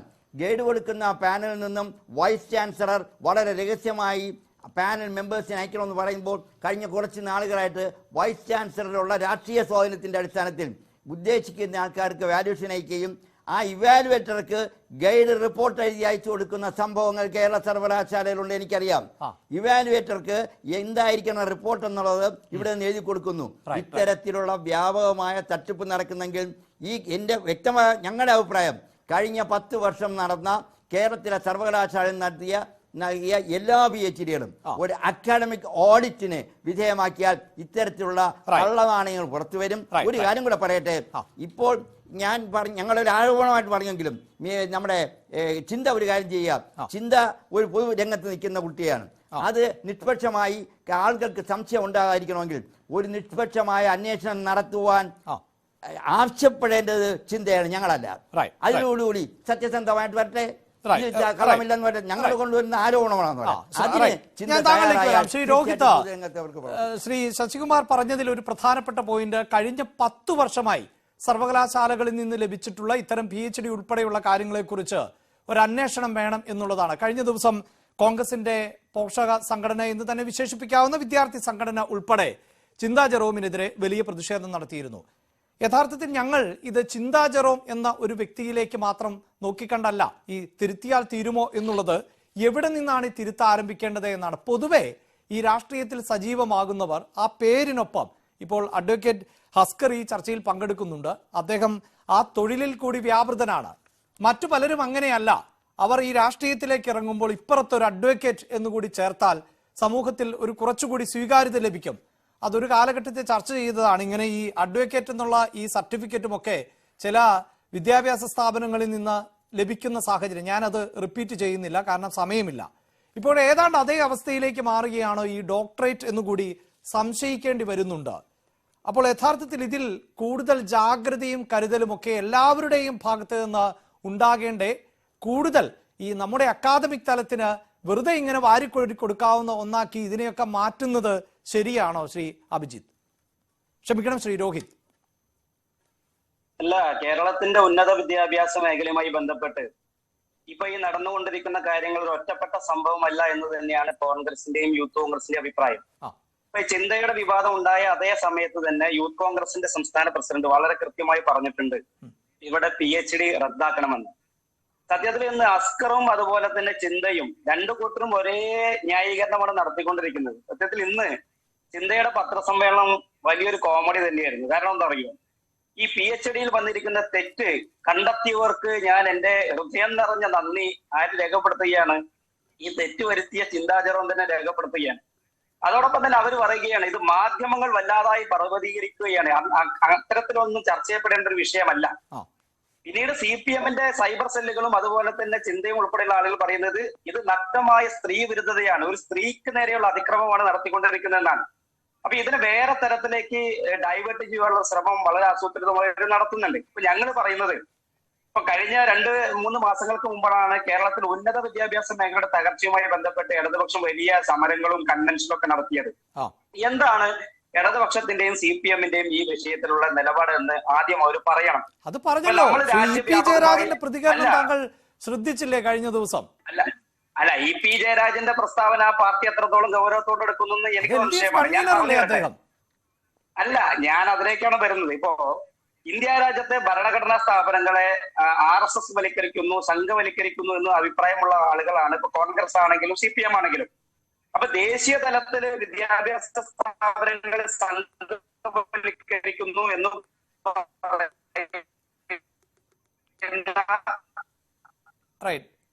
ശ്രീ രോഹിത്, താങ്കൾ റേഞ്ച് ചെറിയ പ്രശ്നമുണ്ട് എന്ന് തോന്നുന്നു. ഞാൻ താങ്കളിലേക്ക് വളരെ പെട്ടെന്ന് തിരികെ എത്താം. ഞാൻ മനഃപൂർവ്വം ഇടപെട്ടതായി തെറ്റിദ്ധരിക്കരുത്.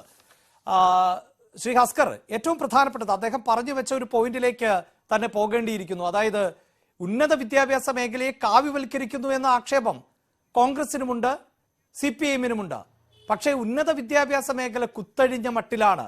അവിടെ ഈ ഉദ്ദിഷ്ട കാര്യത്തിൽ ഉപകാരസ്മരണ എന്ന നിലയിലൊക്കെയാണ് കാര്യങ്ങൾ മുന്നോട്ട് പോകുന്നത് എന്ന് പറഞ്ഞത് ഇതിന്റെ എല്ലാം തലപ്പത്തിരിക്കുന്ന കേരളത്തിന്റെ ഗവർണർ തന്നെയാണ്. അദ്ദേഹം ഈ പുഴുക്കുത്തുകളുമായി ബന്ധപ്പെട്ട് നിരവധി ഉദാഹരണങ്ങൾ ചൂണ്ടിക്കാണിച്ചു.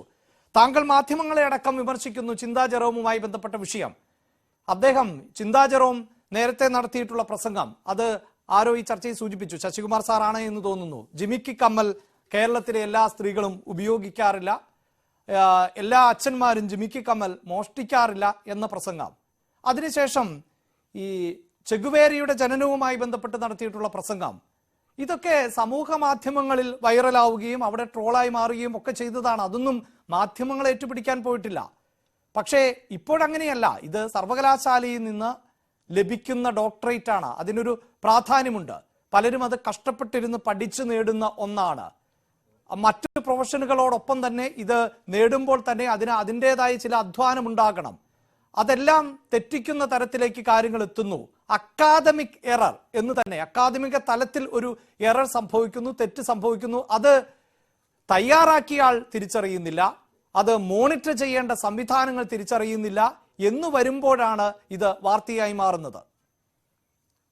അഭിലാഷേ, ഞാൻ അതുകൊണ്ടാണ് ഞാൻ ഏറ്റവും കൂടുതൽ ആദരിക്കുന്ന ഒരു പ്രഭാഷകൻ എന്ന നിലയിൽ ഡോക്ടർ സുകുമാർ അഴീക്കോടിനെ ഞാൻ ഇക്കാര്യത്തിൽ എടുത്തു സൂചിപ്പിച്ചത്. ഗവേഷണങ്ങളുടെ ചീട്ടുകൂടാതെ ഡോക്ടർ സുകുമാർ അഴീക്കോടിന്റെ ദൈക്ഷണിക തലത്തെ ശ്രീ ഹസ്കർ അവിടെയും താങ്കളെ തടസ്സപ്പെടുത്തുവല്ല. താങ്കൾ പറയുന്നത് 1970 കാര്യമല്ലേ? അതാ പറയുന്നത്. ഞാൻ പറഞ്ഞത് ഒരു ഗവേഷണ വിദ്യാർത്ഥിക്ക് 1970 നിന്ന് 2000 കടന്നതിന് ശേഷം എത്രയോ അവസരങ്ങൾ, വിശാലമായ വിജ്ഞാനത്തിന്റെ ഉറവിടങ്ങൾ, ഒരു വിരൽത്തുമ്പിൽ ലഭിക്കുന്ന വിജ്ഞാനം, അങ്ങനെയുള്ള ഒരു കാലഘട്ടത്തിൽ കൂടിയാണ് താങ്കൾ താരതമ്യം ചെയ്യുന്നത് എന്ന് ഞാനൊന്ന് പറഞ്ഞു പോവുകയാണ്. അങ്ങനെയല്ല, അന്ന് ഡോക്ടർ സുകുമാർ അഴീക്കോടിന് പിശക് പറ്റാമെങ്കിൽ ചിന്തയ്ക്ക് എന്തുകൊണ്ട് ഇപ്പോ ഇതുപോലൊരു പിശക് പറ്റിയാൽ അത് ക്ഷമിക്കാനുള്ള സഹിഷ്ണുത വിമർശകർക്ക് ഇല്ലാതെ പോകുന്നത്? ഇപ്പൊ ഡോക്ടർ ശ്രീ ശശികുമാർ സാറിന്റെ പോലെ എല്ലാ ആദരവും നിലനിർത്തി പറയണം. അദ്ദേഹം ദീർഘകാലം സർവകലാശാലയുമായി ബന്ധപ്പെട്ടതാണ്. അദ്ദേഹം മലർന്നു കടന്ന് തുപ്പുകയാണ്. കാര്യം അദ്ദേഹം ഉന്നത വിദ്യാഭ്യാസ രംഗത്ത് പ്രവർത്തിച്ചിരുന്ന ആളെന്ന നിലയിൽ ഇപ്പോ കേരളത്തിലെ ഡോക്ടറേറ്റുകളെ സംബന്ധിച്ച് അദ്ദേഹം പറഞ്ഞ 3 പേരുകൾ പക്ഷപാതം പിടിച്ച് അദ്ദേഹം പറയാണ്. ഷിജു ഖാന്റെതും PK ബിജുവിന്റെതും അതുപോലെ ചിന്തയുടെയും പേരുകൾ മാത്രം പറയുമ്പോ അദ്ദേഹം എങ്ങോട്ടാണ് പോകുന്നതെന്നും അദ്ദേഹത്തിന്റെ ചിന്തകൾ എത്രത്തോളം കാപട്യം നിറഞ്ഞതാണെന്നും തിരിച്ചറിയേണ്ടിയിരിക്കുന്നു. അതുകൊണ്ടാണ് ഞാനിത് പറയുന്നത്. എനിക്ക് വലിയ ബഹുമാനമുള്ള ആളെന്ന നിലയിൽ, കാര്യം JRF പോലുള്ള, അങ്ങ് നേരത്തെ സൂചിപ്പിച്ചു, JRFന് ക്വാളിഫൈ ചെയ്യുക എന്ന് പറയുന്നത് അത്ര നിസ്സാരപ്പെട്ട കാര്യമൊന്നുമല്ല. ഇംഗ്ലീഷ് സാഹിത്യത്തിൽ ഇൻസ്റ്റിറ്റ്യൂട്ട് ഓഫ് ഇംഗ്ലീഷിൽ JRFന് ക്വാളിഫൈ ചെയ്ത് CPM സെലക്ട് ചെയ്ത് കൊടുത്തതൊന്നും അല്ലല്ലോ. മാത്രമല്ല, അതിന്റെ ഡെസർട്ടേഷൻ പരിശോധിച്ച കമ്മിറ്റി എന്ന് പറയുന്ന ഡോക്ടർ ആംസ്ട്രോങ് മദ്രാസ് യൂണിവേഴ്സിറ്റിയുടെ നിന്നുള്ളാണ് അതിന്റെ ചെയർമാൻ ആയിരുന്നത്. 3 അംഗ സമിതി എന്ന് പറയുന്നത് കേരളത്തിൽ നിന്നൊരാൾ പോലുമില്ല.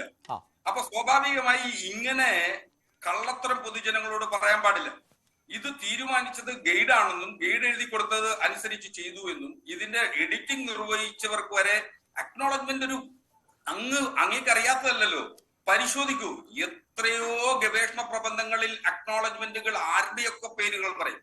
മാത്രമല്ല, ചിന്ത രാഷ്ട്രീയപരമായി പൊതുപ്രവർത്തനം നടത്തുന്ന വ്യക്തി എന്ന നിലയിൽ അവരുടേതായ രാഷ്ട്രീയ ബോധത്തിന്റെ അടിസ്ഥാനത്തിൽ അവരുടെ അടുത്തറിയുന്ന ആളുകളെ അക്നോളജ് ചെയ്യുന്നതിൽ എന്തു തെറ്റാവുള്ളത്?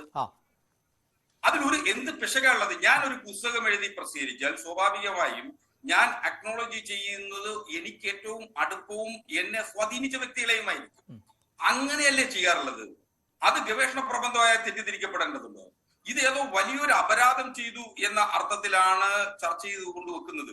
ഇവരൊക്കെ അങ്ങ് പരിശോധിക്കൂ, രാഷ്ട്രീയ നേതാക്കന്മാരായിട്ടുള്ള ഇടതുപക്ഷ വിദ്യാർത്ഥി യുവജന നേതാക്കന്മാർ വളരെ വിജയരാഘവൻ BAക്കും MAക്കും റാങ്ക് മേടിച്ച ആളാ സാർ.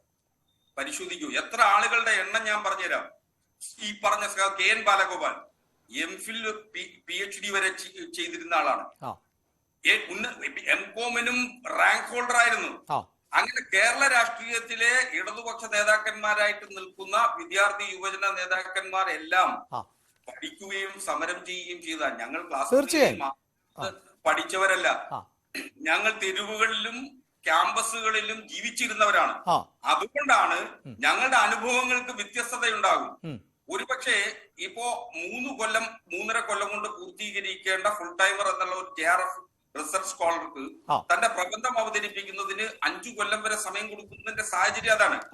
ഒരുപക്ഷെ മറ്റേതൊരു വിദ്യാർത്ഥിക്കും പഠിച്ചു പറയുന്നതിനേക്കാളും എളുപ്പത്തിൽ രാഷ്ട്രീയ സംബന്ധമായ വിഷയങ്ങൾ ഒരു ഇടതുപക്ഷ വിദ്യാർത്ഥി സംഘടനാ പ്രവർത്തകയ്ക്കും ഇടതുപക്ഷ യുവന സംഘടനാ പ്രവർത്തകർക്കും കഴിയുമെന്നുള്ളത് കൊണ്ടാണ് അത്തരത്തിൽ വരുന്നത്.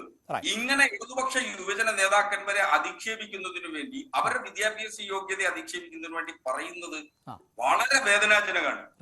അതുകൊണ്ട് ഇങ്ങനെ ഇവരുടെ ഒക്കെ ഡോക്ടറേറ്റുകൾ ഏതോ അർത്ഥത്തിൽ ഇങ്ങനെ കേരള സർവകലാശാല രാഷ്ട്രീയ സ്വാധീനം, രാഷ്ട്രീയമല്ല ഈ സമസ്ത. തീർച്ചയായും ശ്രീ ഹസ്കർ, താങ്കൾ പറഞ്ഞതുപോലെ അതിപ്പോൾ രാഷ്ട്രീയ മേഖലയിലാകട്ടെ, സിനിമാ മേഖലയിലാകട്ടെ, മാധ്യമരംഗത്ത് അടക്കം ഈ റാങ്കുകൾ നേടിയവർ ഒക്കെ ജോലി ചെയ്യുകയും ഒക്കെ ചെയ്യുന്നുണ്ട്. അതിനെയൊന്നും പരത്തിപ്പറയുകയല്ല, താങ്കൾ അങ്ങനെ തെറ്റിദ്ധരിക്കുകയും ചെയ്യരുത്. പക്ഷേ താങ്കൾ ഈ പറയുന്നത് പോലെ MAക്ക് 1ാം റാങ്ക് നേടി എന്ന് പറയുമ്പോൾ MAക്ക് പഠിച്ച മലയാളം അക്ഷരം കൂട്ടി എഴുതാൻ അറിയാത്ത ആൾ PSCയുടെ റാങ്ക് പട്ടികയിൽ 1ാമതെത്തുന്നതും ഇതേ കേരളത്തിലാണ്. അയാൾ കത്തിക്കുത്തിൽ പ്രതിയായപ്പോൾ മാത്രമാണ് അത് തിരിച്ചറിഞ്ഞത് എന്നുള്ളതാണ്.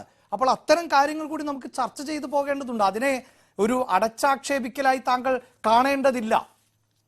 അല്ല, ഞാനത് പറഞ്ഞത് അഭിലാഷേ, എനിക്കറിയാവുന്ന നാം കേരളത്തിലെ SFIയുടെയും DYFIയുടെയും നേതാക്കന്മാരായിട്ടുള്ള നേതാക്കന്മാരിൽ മഹാഭൂരിപക്ഷം പേരും അവരുടെ അക്കാഡമിക് രംഗങ്ങളിൽ മികച്ച പ്രകടനം കാഴ്ചവെച്ചിട്ടുള്ളത് ഒരു സംശയമില്ല.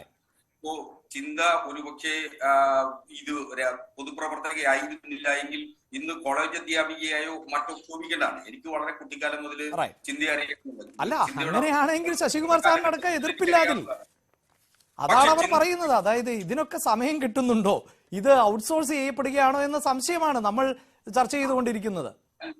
അല്ല, അവിടെയാണ് പിശക് കിട്ടുന്നത്. ഞങ്ങള് വിദ്യാർത്ഥി സംഘടനാ പ്രവർത്തകരായിട്ടുള്ള ആളുകൾ, ഞാൻ BSc കെമിസ്ട്രിയാണ് പഠിച്ചിരുന്നത്.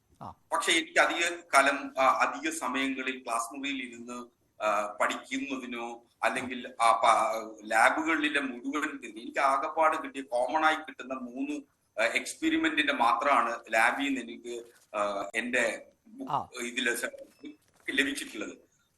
പക്ഷെ അങ്ങനെ നമുക്ക് വളരെ ചുരുങ്ങിയ സമയം പഠിച്ചാൽ, കാരണം നമ്മുടെ അനുഭവതലം വ്യത്യാസമാണ്. വിദ്യാർത്ഥി സംഘടനാ പ്രവർത്തകരായിട്ടുള്ള ആളുകൾക്ക് അവരുടെ അനുഭവതലം വ്യത്യാസമാണ്. അതെല്ലാം കോപ്പി അടിച്ച് പരീക്ഷ എഴുതി എന്ന് വിമർശിക്കുമ്പോൾ വലിയ വേദനയാണ് ഉണ്ടാകുന്നത്.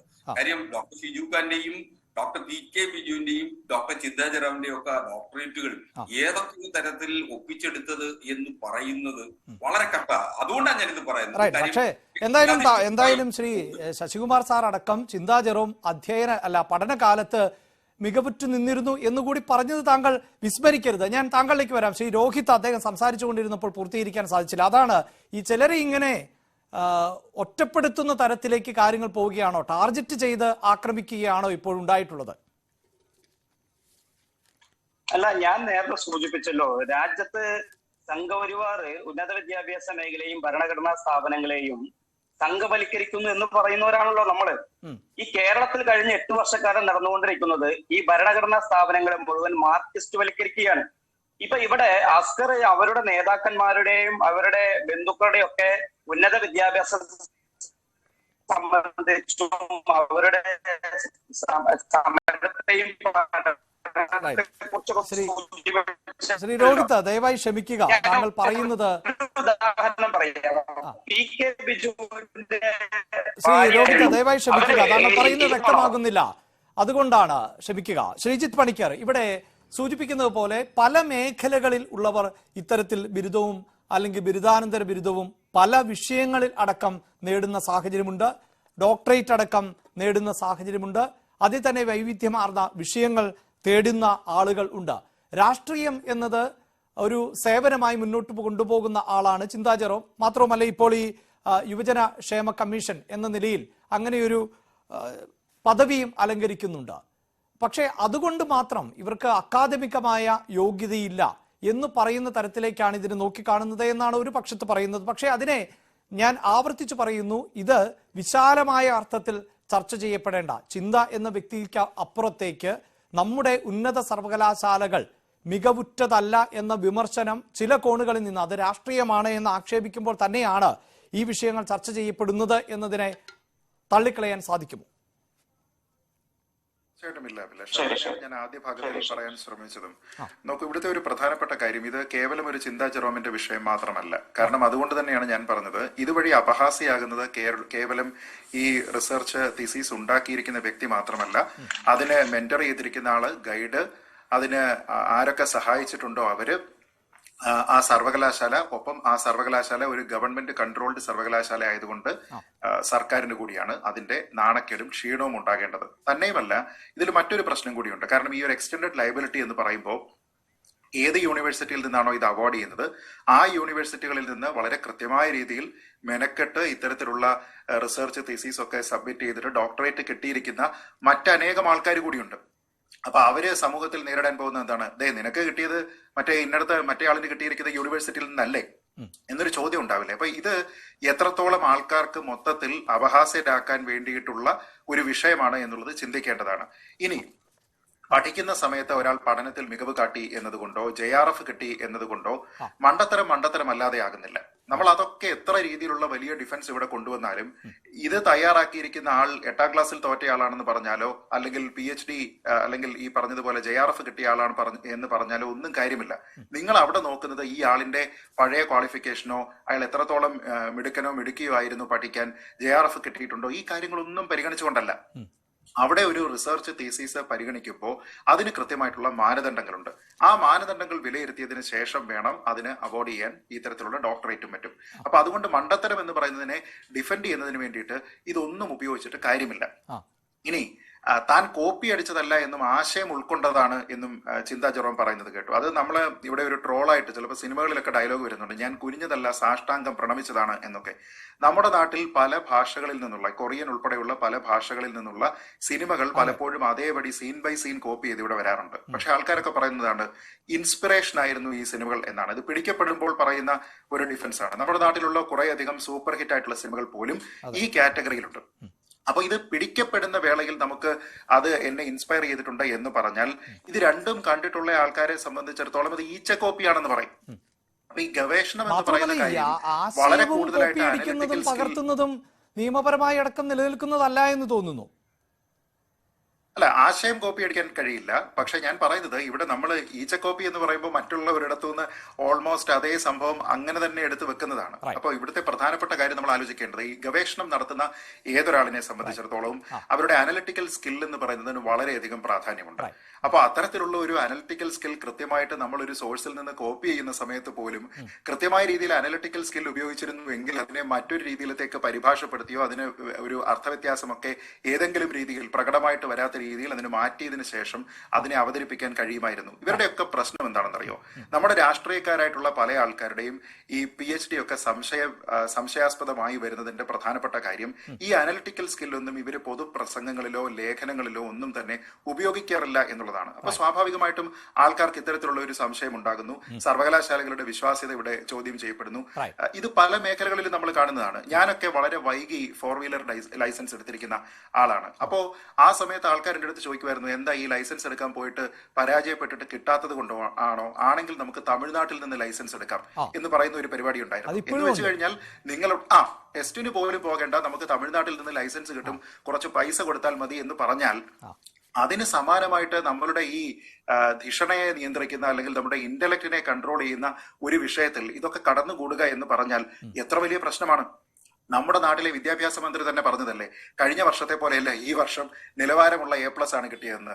അപ്പൊ നിങ്ങൾ പറയുന്ന ഓരോ കാര്യത്തിനും ഈ രാഷ്ട്രീയത്തിന്റെ ഒരു കടന്നുകയറ്റം മൂലം നിലവാരം കൂടിക്കൊണ്ടുവരുന്നതായിട്ട് സ്വയം മേനി നടിക്കുകയും നേരെ മറിച്ച് അപ്പുറത്തെ ഇത്തരത്തിലുള്ള തെറ്റുകൾ കയ്യോടെ പിടിക്കപ്പെടുകയും ചെയ്യുന്ന സമയത്ത് ഈ ശ്രീ ജയരാജൻ പറഞ്ഞതുപോലെ തെറ്റ് പറ്റാത്തവരായിട്ട് ആരെങ്കിലും ഉണ്ടോ എന്നൊക്കെ ചോദിക്കുന്ന ഡയലോഗുകൾക്ക് എന്താണ് പ്രസക്തി എന്ന് ആലോചിച്ച് നോക്കുക. അപ്പൊ ഈ രാഷ്ട്രീയ അതിപ്രസരം എന്ന് പറയുന്നത് രാഷ്ട്രീയമായിട്ട് ഒരാളിനെ വേട്ടയാടുന്നു മനഃപൂർവ്വം. അവരുടെ യുവജന കമ്മീഷൻ എന്ന രീതിയിലുള്ള പ്രവർത്തനങ്ങൾ കണ്ട് അസൂയ പൂണ്ട് ആൾക്കാർ മനഃപൂർവ്വം വേട്ടയാടുകയാണ് എന്നൊക്കെ പറയുകയാണ്. അവിടെ രണ്ട് പ്രശ്നമുണ്ട്.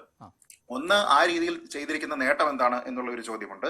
രണ്ടാമത്, ഈ പറഞ്ഞതുപോലെ പറഞ്ഞിരിക്കുന്ന പല കാര്യങ്ങളും നുണയാണ് എന്നുള്ളത് രേഖാമൂലം നമ്മുടെ മുന്നിൽ നിൽക്കുന്ന ഒരു സാഹചര്യമുണ്ട്. ഇനി ആരെങ്കിലും മനഃപൂർവ്വം വേട്ടയാടുക എന്ന് പറഞ്ഞാൽ എന്താ ഉദ്ദേശിക്കുന്നത്? ചിന്താ ജെറോം എഴുതിയിരിക്കുന്ന ആ ഒരു പേപ്പർ അവിടെ നിന്ന് മാറ്റി മറ്റാരെങ്കിലും ഇത് തെറ്റായിട്ട് എഴുതി അവിടെ സമർപ്പിച്ചുവെന്നോ അതിൽ തിരുത്തലുകൾ വരുത്തി എന്നാണോ? അപ്പൊ ഇത്തരത്തിലുള്ള പ്രസ്താവനകൾ കൊണ്ട് സത്യം സത്യമല്ലാതായി മാറുന്നില്ല, മണ്ടത്തരമല്ലാതെയായി മാറുന്നില്ല. അതിന്റെ എക്സ്റ്റൻഡഡ് ലൈബിലിറ്റി സർവകലാശാലയ്ക്കുണ്ട്. സർവകലാശാല ഇത് പരിശോധിക്കാനായിട്ട് പരാതി ഉണ്ടായ സാഹചര്യത്തിലും തയ്യാറാകുന്നില്ല എങ്കിൽ അതിൽ വളരെ വളരെ ഗുരുതരമായിട്ടുള്ള ചില പ്രശ്നങ്ങൾ കൂടിയുണ്ട്. എങ്കിൽ നിശ്ചയമായും രാഷ്ട്രീയക്കാരുടേതും PhD മൂലം നിങ്ങൾക്ക് പ്രൊമോഷൻ സാധ്യതയുള്ള ഏതൊരു പോസ്റ്റ് ഉണ്ടോ ആ പോസ്റ്റുകളിൽ കഴിഞ്ഞ കുറെ കാലമായിട്ട് ഇത്തരത്തിൽ PhD നേടിയിരിക്കുന്ന ആൾക്കാരുടെ തീസീസ് വളരെ കൃത്യമായ രീതിയിൽ ഇഴകീറി പരിശോധിക്കേണ്ടതാണ് എന്നുള്ള ഭാഗത്താണ് ഞാൻ നിൽക്കുന്നത്. അവിടെ ഏറ്റവും പ്രധാനപ്പെട്ടത് ഇത്തരം ചർച്ചകൾ ഇതിനു മുമ്പും ഈ പ്രിയ വർഗീസിന്റെ നിയമനവും ഒക്കെയായി ബന്ധപ്പെട്ട് വന്നപ്പോഴും ഈ ഇവർ തയ്യാറാക്കിയ അല്ലെങ്കിൽ പരാതിക്കാരനായ ആൾ എത്രയോ പ്രബന്ധങ്ങൾ തയ്യാറാക്കി എന്നതൊന്നും ആ സമയത്ത് വലിയ കാര്യമായിരുന്നില്ല. പക്ഷെ ഇപ്പുറത്തേക്ക് വരുമ്പോൾ പ്രബന്ധം തയ്യാറാക്കുന്നത് വളരെ പ്രധാനപ്പെട്ട ഒരു ടാസ്കായി മാറുന്നു. അങ്ങനെ സ്വാഭാവികമായും രാഷ്ട്രീയക്കാർക്ക് വ്യത്യസ്തമായ അഭിപ്രായമുണ്ട്. ശ്രീ ശശികുമാർ, നമുക്ക് ചർച്ച അവസാനിപ്പിക്കേണ്ട സമയമായി. എന്തായാലും എന്നെ സംബന്ധിച്ചിടത്തോളം ഇത്തരം ഒരു വിഷയം ഈ അടുത്ത കാലത്തൊന്നും മാധ്യമങ്ങൾ ചർച്ച ചെയ്തതായി അറിവില്ല. മാത്രവുമല്ല, പിന്നീട് ഒരു വിഷയമൊക്കെ ഞാൻ അന്വേഷിച്ചപ്പോൾ അറിഞ്ഞത് ഈ KT ജലീലിന്റെ ഒരു വിഷയമാണ്. 2006 എന്നാണ് എനിക്ക് മനസ്സിലാക്കാൻ സാധിച്ചത്. ഞാനന്ന് മാധ്യമപ്രവർത്തകനല്ലാത്തത് കൊണ്ട് എനിക്ക് അനുഭവത്തിൽ നിന്നുകൊണ്ട് ചോദിക്കാനും പറ്റുന്നില്ല. അന്നും ഇതുപോലൊരു പരാതി ഉയരുകയും ഒരു സമിതി രൂപീകരിക്കുകയും ആ സമിതി ഇത് നിയമപരമായാണ് കൊടുത്തത് എന്ന് പറഞ്ഞ് അവസാനിപ്പിക്കുകയും ചെയ്തു. അല്ലാതെ ഡോക്ടറേറ്റ് ഒന്നും തിരിച്ചെടുത്തില്ല എന്നാണ് എനിക്ക് മനസ്സിലാക്കാൻ സാധിച്ചത്. ചിലപ്പോൾ എൻ്റെ ചോദ്യം തെറ്റായിരിക്കാം. അങ്ങനെ ആണ് ഉത്തരമെങ്കിൽ സ്വാഭാവികമായും ഇനിയും ഇവിടെ നടക്കാൻ പോകുന്നതൊക്കെ ഒരു പ്രഹസനത്തിന് അപ്പുറത്തേക്ക് പോകും എന്ന് കരുതേണ്ടതുണ്ടോ?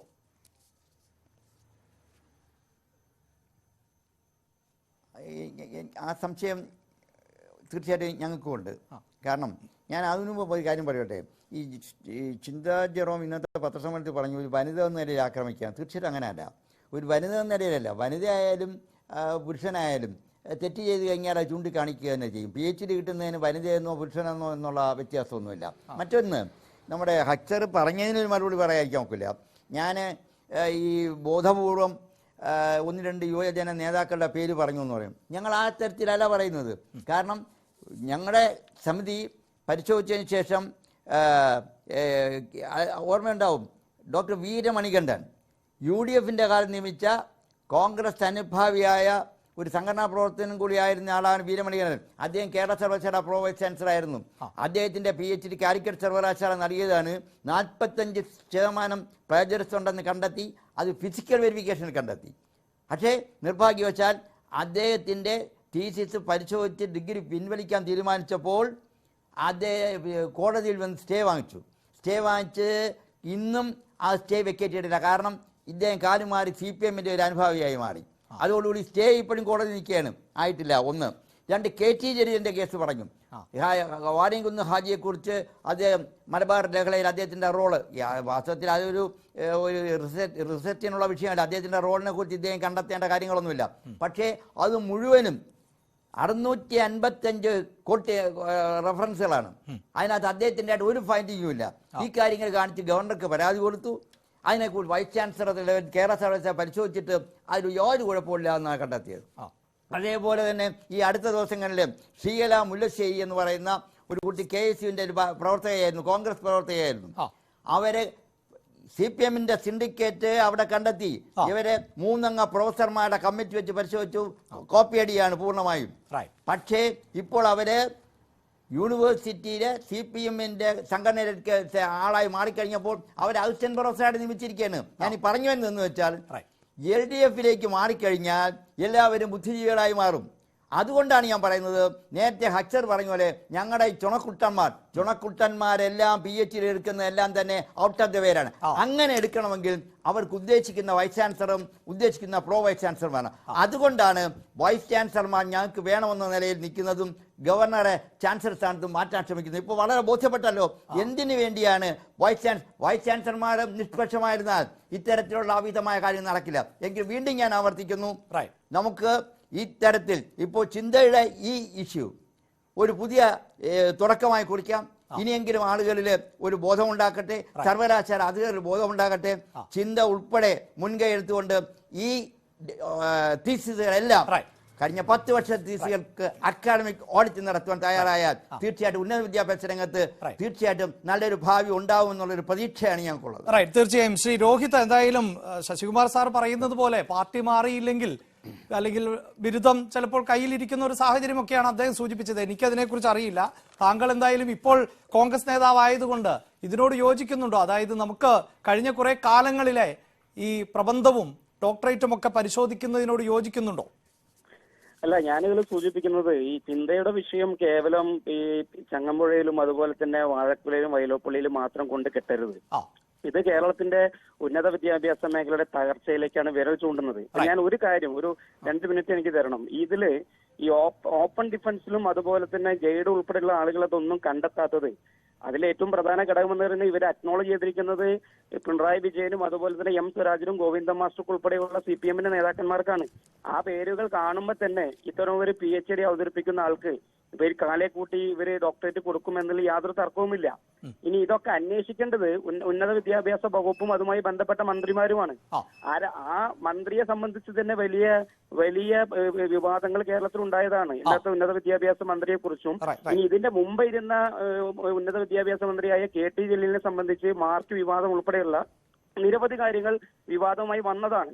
ഇപ്പോ ഡോക്ടർ ആസാദിനെ പോലെയുള്ള ആളുകള് എനിക്ക് എന്നെ ഡോക്ടറെ എന്ന് വിളിക്കേണ്ട എന്ന് പറയുകയാണ്. ഇപ്പൊ ചങ്ങമ്പുള്ളിയുടെ മകള് ലളിത തന്നെ പറഞ്ഞിരിക്കുന്നത് PhD റദ്ദാക്കണമെന്നാണ്. അപ്പൊ ഇതൊക്കെ സത്യത്തില് ഉന്നത വിദ്യാഭ്യാസ മേഖലയിൽ ഉണ്ടാക്കുന്ന നാണക്കേട് ചെറുതല്ല. തീർച്ചയായും കേരളത്തിന്റെ സർവകലാശാലകൾ കേന്ദ്രീകരിച്ചുകൊണ്ട് ഒരു മാർക്സിസ്റ്റ് വൽക്കരണം നടക്കുന്നുണ്ട്. പിൻവാതിലൂടെ യോഗ്യതകൾ നേടുവാനുള്ള ശ്രമം വ്യാപകമായിട്ട് നടക്കുന്നുണ്ട്. അത് കൃത്യമായിട്ടൊരു അന്വേഷണം നടത്തണം തന്നെയാണ് കോൺഗ്രസിന്റെ അഭിപ്രായം. ശ്രീ രോഹിത്, വളരെയധികം നന്ദി. താങ്കൾ സമയപരിമിതിയുണ്ട്, അതുകൊണ്ടാണ് ഞാൻ ഇടപെടുന്നത്. എന്തായാലും ഈ ചർച്ച അവസാനിക്കുമ്പോൾ ആവർത്തിക്കുകയാണ്, ചിന്താ ജെറോം എന്ന വ്യക്തിയോടുള്ള ഏതെങ്കിലും തരത്തിലുള്ള നിലപാടുകളുടെയോ വിയോജിപ്പുകളുടെയോ അടിസ്ഥാനത്തിലല്ല ഈ വിഷയം ചർച്ച ചെയ്യുന്നത്. രോഹിത് സൂചിപ്പിച്ചതുപോലെ നമ്മുടെ ഉന്നത വിദ്യാഭ്യാസം മേഖല നമുക്ക് അഭിമാനിക്കേണ്ട ഒന്നാണ്. അവിടെ കഷ്ടപ്പെട്ട് പഠിച്ച് ഉന്നത വിദ്യാഭ്യാസം നേടുന്ന നിരവധിയായ ആളുകളുണ്ട്. അവർക്കിടയിൽ കുറുക്കുവഴിയിലൂടെ, അത് ഏത് തരത്തിലുള്ള സ്വാധീനത്തിൽ ആണ് എങ്കിൽ പോലും ഡോക്ടറേറ്റ് അടക്കമുള്ള പദവികൾ നേടുന്നുണ്ട് എങ്കിൽ അത് ചോദ്യം ചെയ്യപ്പെടേണ്ടതാണ്, പരിശോധിക്കേണ്ടതാണ് എന്നതുകൊണ്ടാണ് ഈ വിഷയം ചർച്ച ചെയ്തത്. ഈ ഡോക്ടറേറ്റ് വിവാദം പ്രബന്ധത്തിലേത് സ്വാഭാവികമായ ഒരു പിഴവായി കാണാൻ സാധിക്കുമോ എന്ന് ഞങ്ങൾ ഓൺലൈൻ വഴി അഭിപ്രായം ചോദിച്ചപ്പോൾ 15,000-ലധികം പേർ ഇതിനോടകം വോട്ട് രേഖപ്പെടുത്തുന്നു. അവരിൽ 69% പ്രേക്ഷകരും പറയുന്നു അങ്ങനെയൊരു സ്വാഭാവികമായ പിഴവായി ഇതിനെ കാണാൻ സാധിക്കില്ല എന്ന്. 19% പ്രേക്ഷകർ മാത്രമാണ് അത് എന്ന് അഭിപ്രായപ്പെടുന്നത്. 12% പ്രേക്ഷകർ അഭിപ്രായങ്ങളൊന്നും അറിയിച്ചിട്ടില്ല. ചർച്ചയിൽ പങ്കെടുത്ത എല്ലാ അതിഥികൾക്കും നന്ദി. പ്രൈം ഡിബേറ്റ് പൂർണ്ണമാകുന്നു. നമസ്കാരം.